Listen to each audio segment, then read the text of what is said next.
Halo, terima kasih Anda masih bersama kami. Saudara, Gunung Semeru di Lumajang menyemburkan awan panas setinggi 1.000 meter ke sisi tenggara arah Besuk Kobokan pada Rabu siang. Masyarakat tetap waspada mengingat status Semeru masih level 3 atau siaga.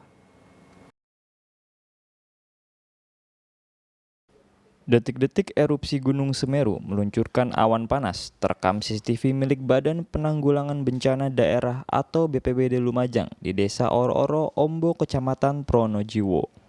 Data Pusat Vulkanologi Mitigasi dan Bencana Geologi atau PVMBG mencatat gunung tertinggi di Pulau Jawa ini mengalami erupsi awan panas guguran setinggi 1.000 meter. Tinggi kolom abu kurang lebih 700 meter di atas puncak atau sekitar 4.376 meter di atas permukaan laut, condong ke arah selatan dan barat daya. Erupsi ini terekam di seismogram dengan amplitudo maksimum mencapai 22 mm berdurasi kurang lebih 2 menit 20 detik terjadi pada Rabu pukul 10.53 waktu Indonesia Barat. Meski berstatus siaga atau level 3, tidak ada dampak yang ditimbulkan. Namun warga diimbau tidak beraktivitas di sektor tenggara di sepanjang Besuk Kobokan sejauh 13 km dari pusat erupsi. Berdasarkan laporan terpantau tinggi kolom abunya kurang lebih 700 meter, kemudian durasinya kurang lebih 2 menit 22 detik, kemudian mengarah ke Curah Keboan. Sementara karena jarak luncurnya kurang lebih 1.000 meter masih dalam zona aman, jadi tidak ada dampak. Tapi karena sekarang Semeru masih level 3 statusnya siaga, tetap kita himbau bahwa sepanjang hulu sampai hilir kami harapkan tidak ada aktivitas, karena aktivitas vulkanik apalagi transisi musim kemarau ke musim penghujan seperti ini sama-sama kita tidak bisa prediksi dan kita harus selalu waspada. Untuk mengantisipasi hal yang tidak diinginkan, petugas disiagakan di lokasi rawan terdampak. Nur Salim melaporkan dari Lumajang. Saudara, ibu rumah tangga di Pasuruan tewas dengan sejumlah luka tusuk di kamar mandi rumahnya. Diduga saudara korban dibunuh kemudian dirampok karena ponsel dan perhiasan miliknya raib. Endang ditemukan suaminya Sugiono tewas dengan sejumlah luka tusuk di kamar mandi rumahnya di Desa Randupitu, Kecamatan Gempol, Pasuruan, Rabu malam. Sugiono langsung melapor ke polisi. Setibanya di lokasi, polisi segera melakukan pemeriksaan termasuk mengerahkan unit K9. Peristiwa terjadi saat korban sendiri di rumahnya karena sang suami sedang bekerja. Begitu pulang ke rumah, Sugiono kaget mendapati sang istri sudah tidak bernyawa. Warga juga tak menaruh curiga atas kematian tragis Endang karena sebelumnya tak mendengar kegaduhan dari rumah korban. Saya nggak bisa menceritakan, soalnya kan nggak ada gejala, maksudnya itu nggak ada teriakan, nggak ada apa-apa. Tapi pas kondisi sepi kampung itu berarti Pak ya? Sepi mas, sepi. Ya memang nggak ada orang saya paling dekat kan rumah ini. Jam 12 sempat itu duduk di teras, tapi nggak ada.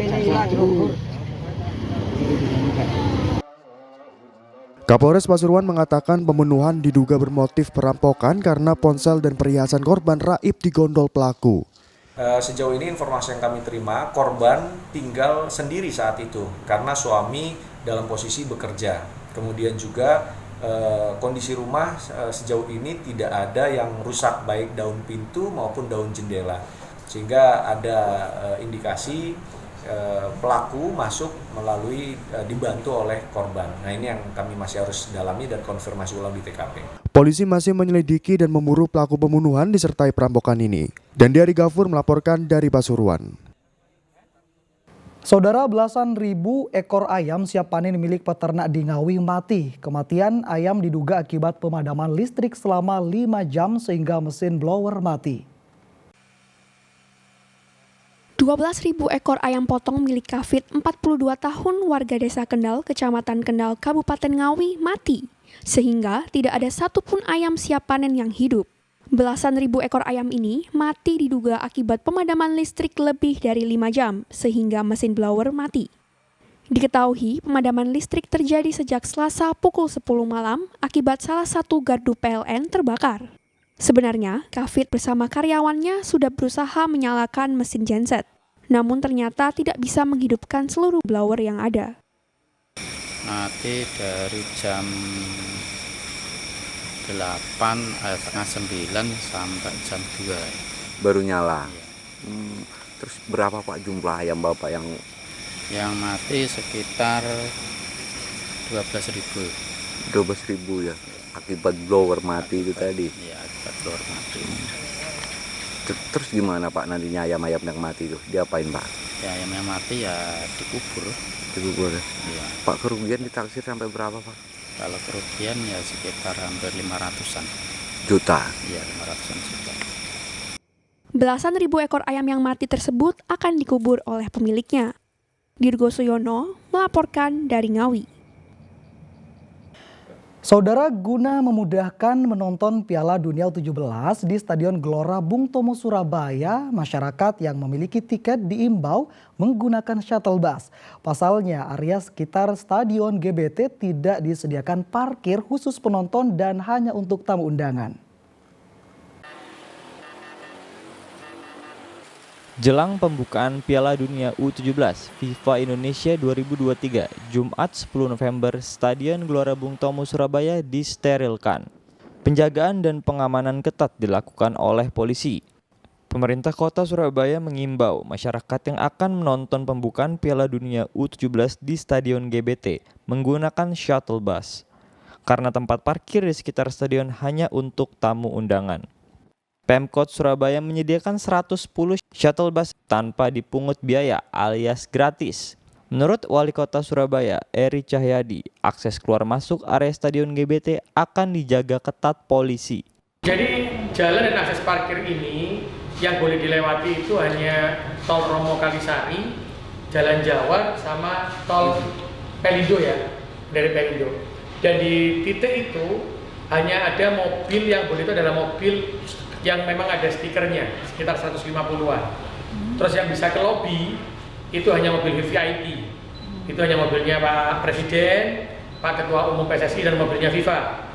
Sedangkan mobil lainnya yang sisanya itu yang ada stikernya harus parkir di tempat yang sudah disediakan, yang sudah kita lakukan pengaspalan itu di depannya lapangan latihan. Sedangkan yang lainnya tidak boleh ada mobil masuk karena disediakan shuttle bus di setiap titik yang sudah kita ditetapkan oleh FIFA dan pemerintah kota. Jadi kemarin sudah dilihat titik mana saja yang nanti kita siapkan.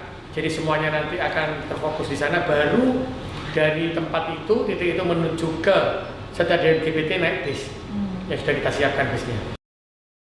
Pemkot Surabaya telah menyediakan area parkir kendaraan di 5 titik lokasi antar jemput shuttle bus.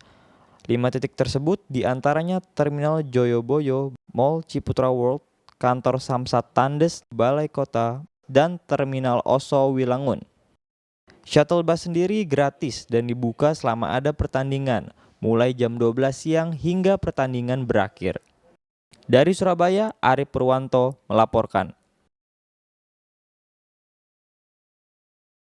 Sementara itu, saudara, Timnas Indonesia dan Timnas Maroko di Grup A semakin serius berlatih menjelang duel perdana di Piala Dunia U17 Jumat 10 November.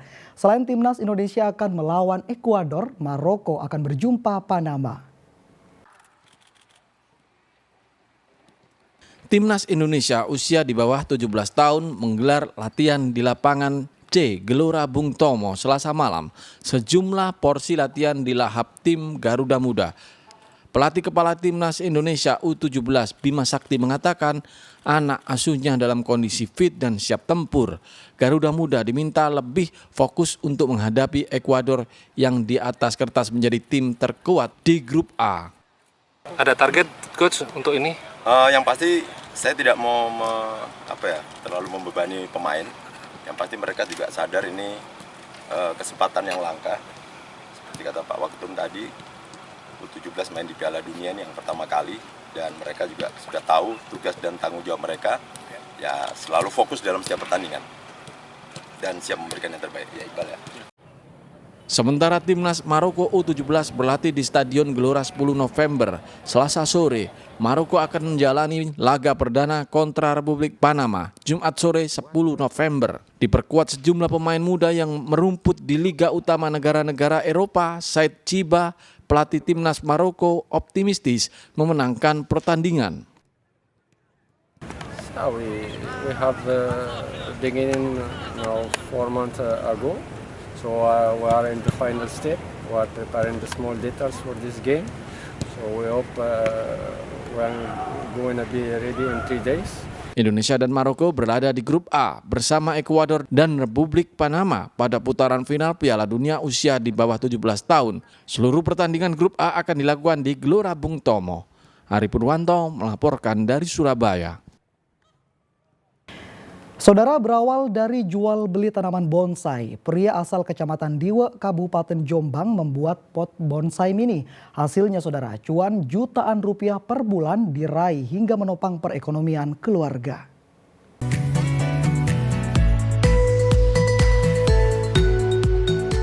Budi Santoso, pria asal Mojosongo, Jombang, menekuni pembuatan pot bonsai mini dari semen sebagai media tanam bonsai sejak 3 tahun lalu. Pria 40 tahun ini awalnya menjual tanaman bonsai. Namun karena banyaknya pesanan untuk membuat pot bonsai berukuran kecil, akhirnya ia beralih profesi menekuni pembuatan pot. Membuat pot bonsai cukup sederhana. Awalnya semen dibentuk dengan cetakan. Setelah kering, kemudian diberi pewarna agar lebih menarik. Per bulan Budi Santoso kini bisa meraup omset 2 hingga 3 juta rupiah. Sini kan saya jual bahan bonsai dulu, kemudian ada konsumen tanya, Mas saya beli bonsai, ini potnya mana? Nah di situ saya ada inisiatif untuk membuat pot mami, situ kemudian small. Nah di situ mulai banyak orang tahu, kemudian pesan-pesan gitu. Alhamdulillah Mas untuk bulan-bulan ini banjir saya. Banjiran, kualan ya. Terutama yang untuk tipe yang mami tua full. Bahkan Surabaya juga kesini, Gresik kesini, dari situ Bondo juga ngambil kesini. Permintaan pot bonsai jenis mame berdiameter 6 cm kini ramai dipesan pelanggan. Pesanan yang datang tak hanya dari sekitar Jombang, namun juga luar kota seperti Surabaya, Gresik, dan Situbondo. Pot bonsai mini ini dijual mulai Rp5.000 hingga Rp100.000 sesuai ukuran dan tingkat kesulitannya. Dwi Mujiarso melaporkan dari Jombang. Ya, saudara, informasi tadi sekaligus mengakhiri kebersamaan kita di Liputan 6 Daerah Jawa Timur hari ini. Mewakili seluruh kru yang bertugas, saya Imam Fawaid mengucapkan terima kasih atas kebersamaan Anda, selamat beraktivitas dan salam SCTV.